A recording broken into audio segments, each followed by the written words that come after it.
নমস্কার বন্ধুরা, আমি আজকে আপনাদের কাছে করে দেখাবো রাইস কুকারে চটজলদি খুব সহজভাবে আপনারা কিভাবে ডিমের পোলাও রান্না করবেন। আপনারা বেড়াতে গেলে এই রাইস কুকারের সাহায্যে চটজলদি এই রান্নাটা করে নিতে পারেন, খুব সুস্বাদু এবং সহজ পদ্ধতিতে। সময় নষ্ট না করে চলুন আপনাদের সঙ্গে রেসিপিটা শেয়ার করে নিই।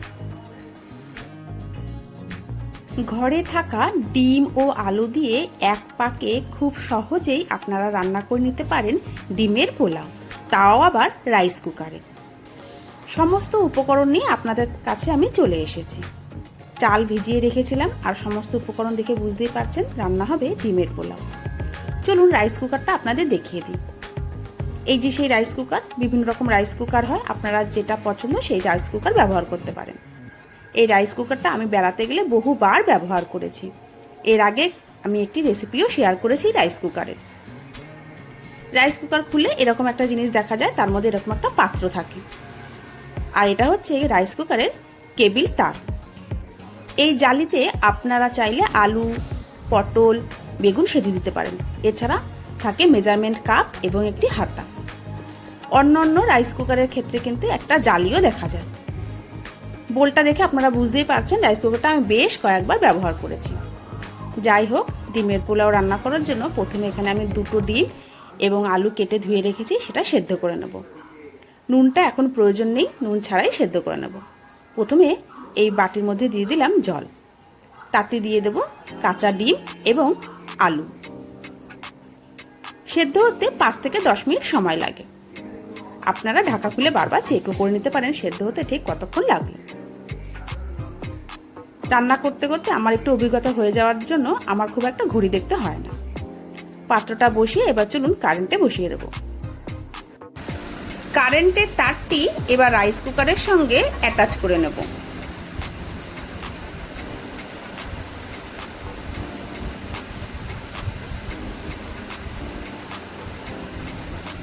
এখান থেকে রাইস কুকারের স্টিমটা বের হয়। প্লাগে তারটা গুঁজে দিয়ে সুইচটা অন করে নিলাম। সুইচ অন করার সঙ্গে সঙ্গে দেখুন এখানে একটা অরেঞ্জ রঙের আলো জ্বলে উঠল। এটা ওয়ার্ম হচ্ছে ভেতরে, তবে কুক হচ্ছে না। কুক হওয়ার জন্য নিচে থাকা বাটনটি প্রেস করে দেব। লাল আলো সঙ্গে সঙ্গে জ্বলে উঠল, মানে এবার ভেতরের জিনিসগুলো রান্না হতে শুরু করেছে। 5 থেকে 7 মিনিট সময় দেবো ডিম আলু সেদ্ধ হওয়ার জন্য। মাঝে মাঝে আপনারা চাইলে ঢাকা খুলেও দেখে নিতে পারেন। দেখুন ডিমের গায়ে ফাটল এসে গেছে, এ থেকেই বোঝা যাচ্ছে মোটামুটি ডিম আলু সেদ্ধ হয়ে গেছে।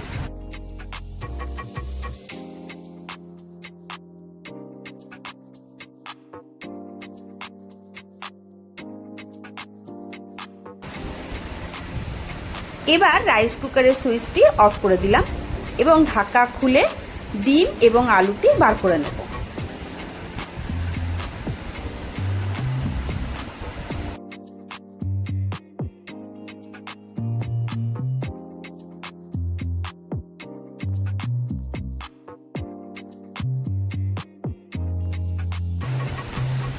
আবার আপনাদের কাছে আমি রাইস কুকারের পাত্রটি খুব সুন্দরভাবে পরিষ্কার করে ধুয়ে নিয়ে চলে এসেছি।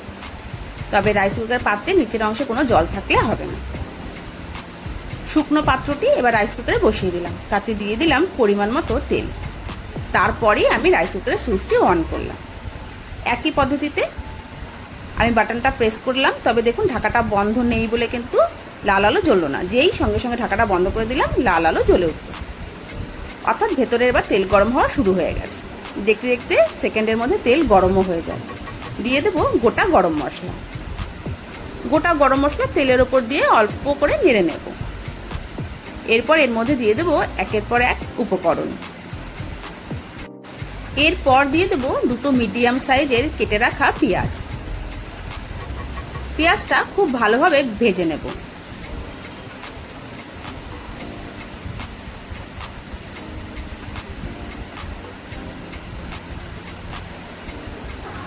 আমি ঢাকা বন্ধ করে করে পেঁয়াজটা ভেজে নিয়েছি। আপনারা চাইলে ঢাকা খুলেও ভেজে নিতে পারেন।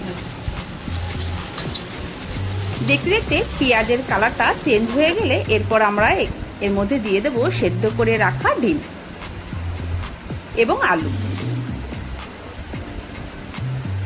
সেদ্ধ করে রাখা ডিম এবং আলু পেঁয়াজের সঙ্গে ভেজে নেব।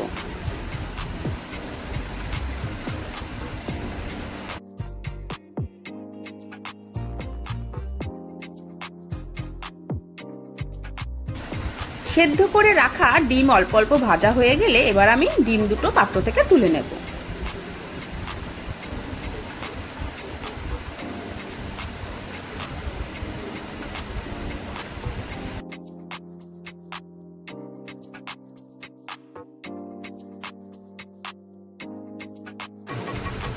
এরপর এর মধ্যে মিশিয়ে দেব 4 থেকে 5টি চিড়ে রাখা কাঁচা লঙ্কা। কাঁচা লঙ্কা দিয়ে খুব ভালো করে নেড়ে নেব। তার মধ্যে দিয়ে দেব একটা টমেটো, আগে থাকতেই টুকরো করে রেখেছিলাম, সেই টুকরো করে রাখা টমেটো দিয়ে পেঁয়াজ দিয়ে আলু দিয়ে খুব ভালো করে এবার মশলাটা কষিয়ে নেব।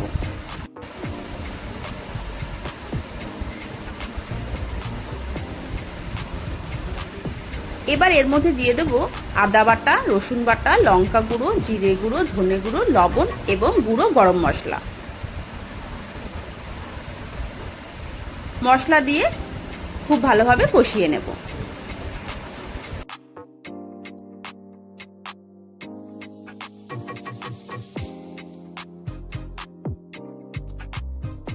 খুব ভালোভাবে কষানোর পর যখন মশলা থেকে তেল ছাড়তে শুরু করে দিয়েছে, এরকম অবস্থায় আমি আগে থাকতে ভিজিয়ে রাখা চাল দিয়ে দেব, তবে মেজারমেন্ট কাপের সাহায্যে। এখানে আমি প্রায় 3 কাপ এবং তার থেকে একটু বেশি চাল দিচ্ছি।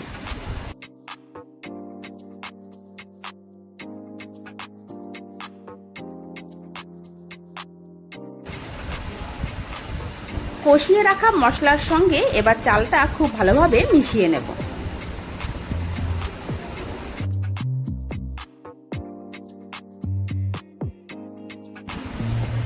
এবার এর মধ্যে দিয়ে দেব পরিমাণ মতো জল, অর্থাৎ 3.5 কাপ চালের জন্য ঠিক তার ডবল জল, 7 কাপ জল আমি এর মধ্যে দিয়ে দেব।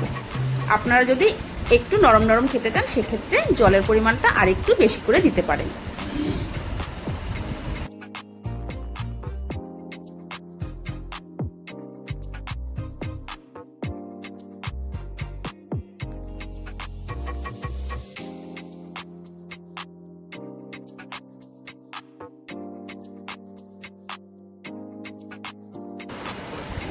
এবার একটু নেড়ে চেড়ে রাইস কুকারের ঢাকা বন্ধ করে দিয়ে রান্না হতে দেব।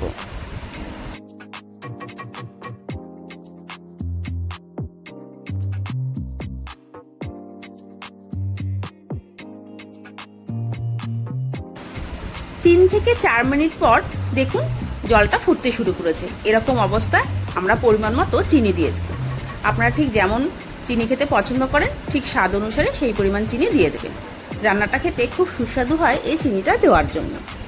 আমাদের বাড়িতে একটু মিষ্টি মিষ্টি খেতে ভালোবাসে, তাই আমি একটু ঝাল ঝাল মিষ্টি মিষ্টি করার জন্য পরিমাণ মতো একটু বেশি পরিমাণে চিনি দিয়ে দিলাম। 2-3 মিনিট অন্তর অন্তর রাইস কুকারের ঢাকা খুলে আমি দেখে নেব চালটা সেদ্ধ হয়েছে কিনা। আপনারা চাইলে রাইস কুকারের ঢাকা খুলেও এবার রান্না করতে পারেন।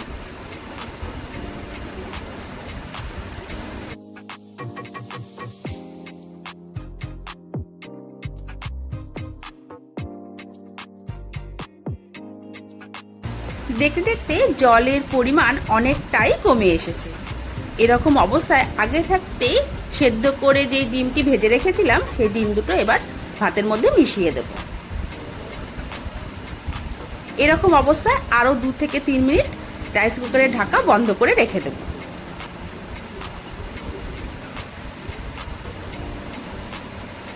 এরকম অবস্থায় লাল লাইট জ্বলতে থাকবে।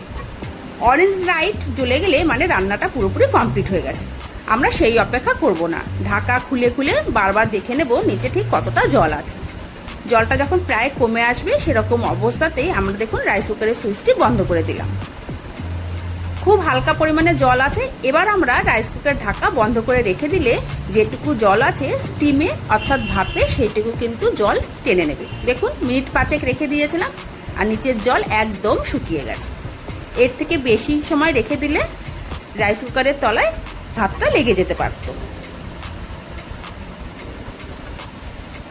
বেশ ডিমের পোলাও রান্না হয়ে গেছে।